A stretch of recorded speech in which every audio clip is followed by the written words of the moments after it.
Good afternoon, students. આજનો topic છે page number 49 topic number 11 ચિત્ર એડિટ કરવું. એડિટનો મતલબ શું? તો કે આપણે કોઈ પણ વસ્તુ બનાવેલી હોય ને એમાં આપણે કંઈક ચેન્જીસ કરીએ, ફેરફાર કરીએ તો એને શું કહેવાશે? એડિટ કરેલું કહેવાશે. પહેલો પેરેગ્રાફ વાંચજો, બુકમાં ધ્યાન આપજો. ચિત્ર એડિટ કરવું એટલે ચિત્રમાં કેટલાક સુધારા વધારા કરવા. આ સુધારા વધારા કે ફેરફારમાં ચિત્રમાં કશુંક ઉમેરીએ, રંગ બદલીએ વગેરે હોઈ શકે.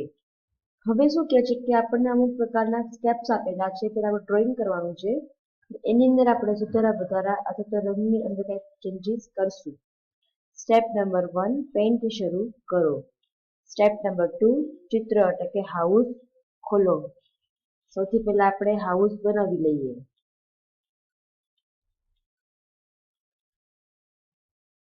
અહીંથી હું સ્ક્વેર ટૂલ લઈશ, રાઈટ. હવે લાઈન ટૂલ લઉં છું હું કે એની ઉપર છાપરું બનાવવા માટે.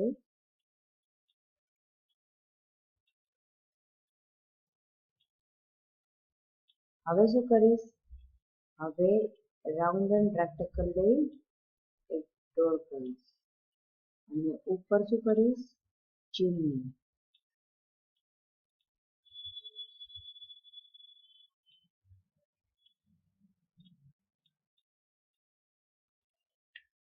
પછી શું મૂકીશ? બે બારી.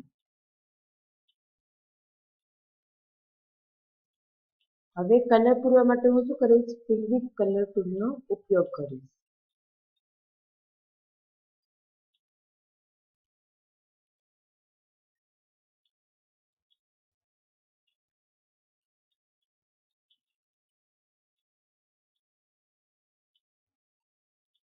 આ મેં ઘર દોરી લીધું, મતલબ ખોલી દીધું.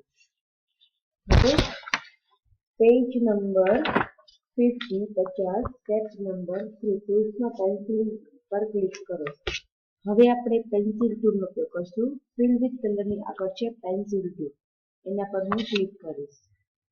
સાઇઝ પર ક્લિક કરો અને ચોથા ક્રમની સાઇઝ પસંદ કરો. સાઇઝ ટૂલમાંથી ચોથા ક્રમની સાઇઝ પસંદ કરી.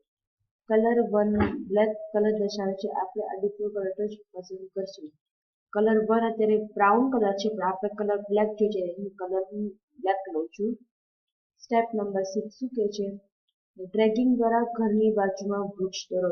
ઘરની બાજુમાં વૃક્ષ દોરવાનું કહે છે, તો આપણે અહીંથી વૃક્ષ દોરી લઈએ.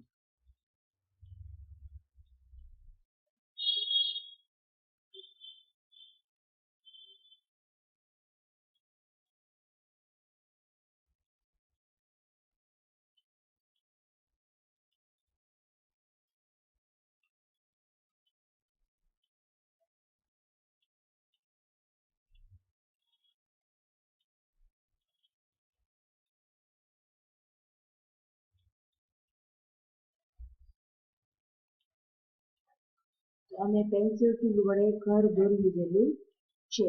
સ્ટેપ નંબર 7 શું કહે છે? ટૂલ્સમાં ફિલ વિથ કલર ઉપર ક્લિક કરો. સ્ટેપ નંબર 8 શું કહે છે? ટૂલ્સમાં કલર પિકર પર ક્લિક કરો. તો પાછું ફિલ વિથ કલર ઉપર ક્લિક કર્યું. ટૂલ્સમાં જઈ આપણે શું કરશું? પિક કલર પર ક્લિક કરશું. હવે પછી આપણને નોટ્સ આપેલું યાદ રાખવું પડે કે કલર પિકરનો ઉપયોગ ચિત્રમાંથી કલર પસંદ કરીને ચિત્રકામ કે કલરકામ કરવા માટે થાય છે. તમે કોઈ પણ ચિત્ર દોરેલું હોય, એ ચિત્રનો જ કલર તમારે બીજા ચિત્રમાં પૂરવો હોય, મતલબ કે એ કલરની જ કોપી કરવી હોય, ત્યારે આપણે કલર પિકરનો ઉપયોગ કરશું.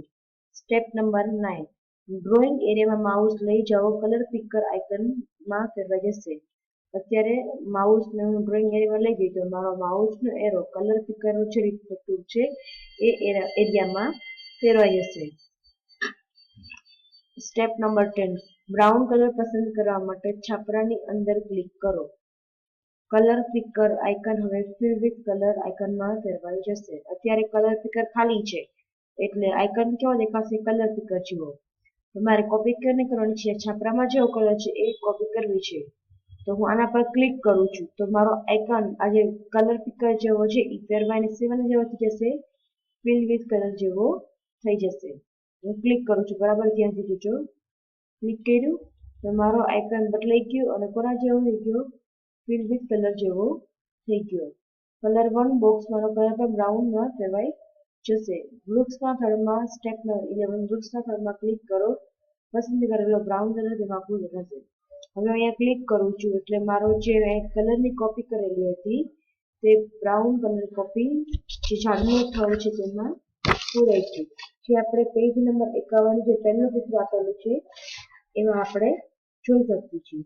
સ્ટેપ નંબર 12 બ્રશિસના ઉપયોગ દ્વારા વિવિધ બ્રશ બીજી તરફ ડ્રોપ ડાઉન મેનુ તમને જોવા મળશે. હવે બ્રશિસ ઉપર ક્લિક કરીએ એટલે આપણને ઘણી બધી પ્રકારની અલગ અલગ પ્રકારની બ્રશિસ જોવા મળે છે. સ્ટેપ નંબર 13 કોઈ એક બ્રશ ઉપર ક્લિક કરો, દાખલા તરીકે એર બ્રશ. હવે આમાંથી મારે કયું ક્લિક કરવું તો કે એમાંથી એર બ્રશ જે હશે તેના પર હું ક્લિક કરીશ. દરેક બીજી માઉસ રાખવાનું, જે એર બ્રશ આપણને દેખાય ત્યાં આપણે ક્લિક કરી દઈશું. ઓકે, આ મારું એર બ્રશ છે, આના પર હું ક્લિક કરું છું તો મારી પાસે અત્યારે એર બ્રશ આવી ગયું છે. સ્ટેપ નંબર 14 સાઇઝમાં એરો પર ક્લિક કરો, ત્રીજા ક્રમની સાઇઝ પસંદ કરો. સાઇઝમાં જઈ ત્રીજા ક્રમની સાઇઝ આપણે પસંદ કરી. કલર 1 શું કે છે, કલર પર ક્લિક કરો, કલર ફ્લેટમાંથી ગ્રીન કલર પસંદ કરો. હવે ગ્રીન કલર આપણે પસંદ કરશું અહીંથી. સ્ટેપ નંબર 16 ડ્રોઈંગ એરિયા પર માઉસ પોઇન્ટર લઈ જાઓ, તમારો એરો એડ્રેસ ફિલ્ડમાં ફેરવાઈ જશે. અત્યારે મારો માઉસ જો તીર જેવું છે, જેવું હું ડ્રોઈંગ એરિયામાં લઈ આવીશ એટલે મેં શું લીધેલું છે, એર બ્રશ, એટલે કે એર બ્રશના આઇકનમાં ફેરવાઈ જશે. સ્ટેપ નંબર 17 ડ્રેગિંગ કરીને વૃક્ષમાં ગ્રીન કલર પૂરો કરો. હવે આજે ડ્રેગિંગ કરીને વૃક્ષમાં કલર પૂરો કરવાનો છે.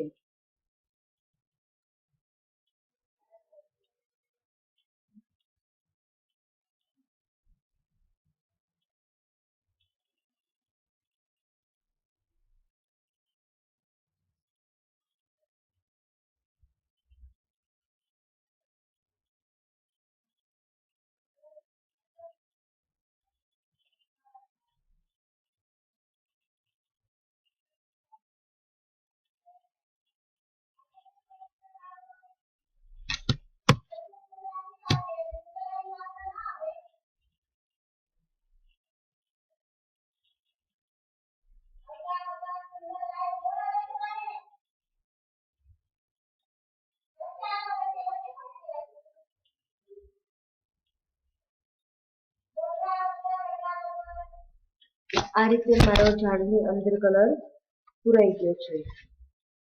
પેજ નંબર 52 ના ડાયાગ્રામમાં આપણે જોઈ શકીએ છીએ. સ્ટેપ નંબર 18 છે કે ચિત્રમાં ફેરફારો સેવ કરવા માટે ક્વિક એક્સેસ ટૂલબાર પર સેવ બટન ઉપર ક્લિક કરો એટલે આને જે ફેરફાર કરીએ એટલે ઝાડને એડ કર્યું છે તે સેવ થઈ જશે.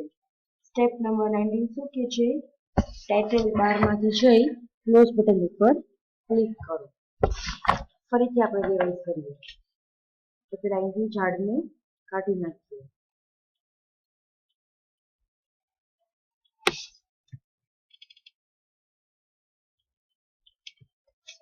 હવે આપણે ઝાડ દોરીએ.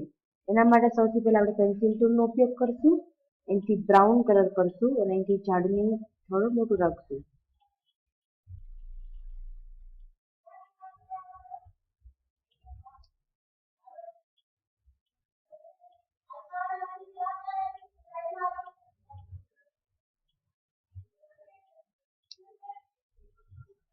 બરાબર, હવે આપણે ગ્રીન કલર લઈએ, ઘાટો ગ્રીન કલર લેવો છે એટલે આપણે અહીંથી ડાર્ક ગ્રીન કલર કરશું. હવે આપણે ઉપરના પાન દોરશું પેન્સિલ વડે.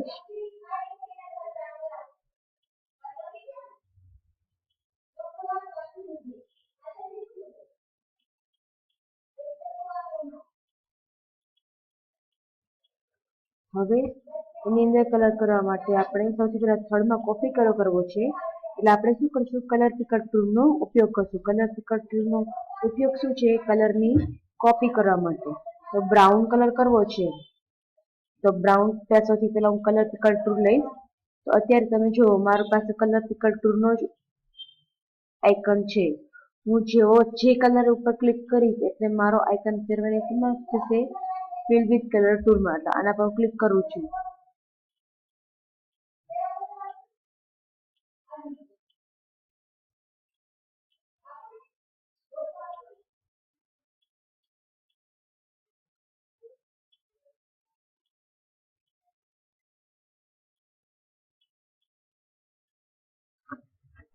આના પર ક્લિક કરી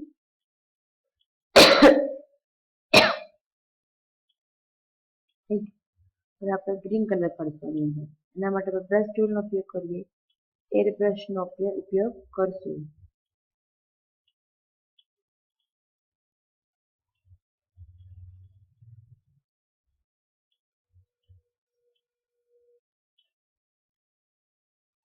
એર બ્રશનો મતલબ શું છે? એકદમ પ્લેન કલર નો પુરાઈ એર વચ્ચે હોય. એર વચ્ચે આપણે જો ક્યાંક સફેદ સફેદ દેખાય છે ભાગમાં.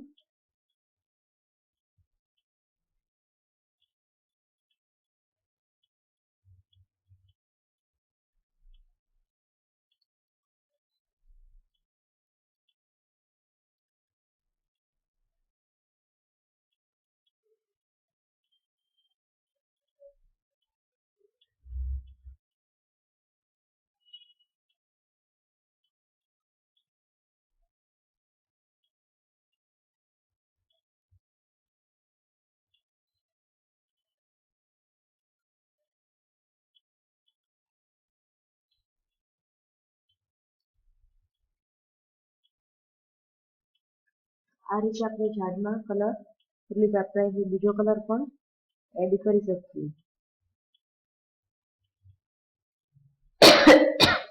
તો આ રીતે આપણે આપણા ડ્રોઈંગની અંદર ફેરફાર કરેલા છે. હવે આપણે એને સેવ કરવું છે. શું કરવાનું?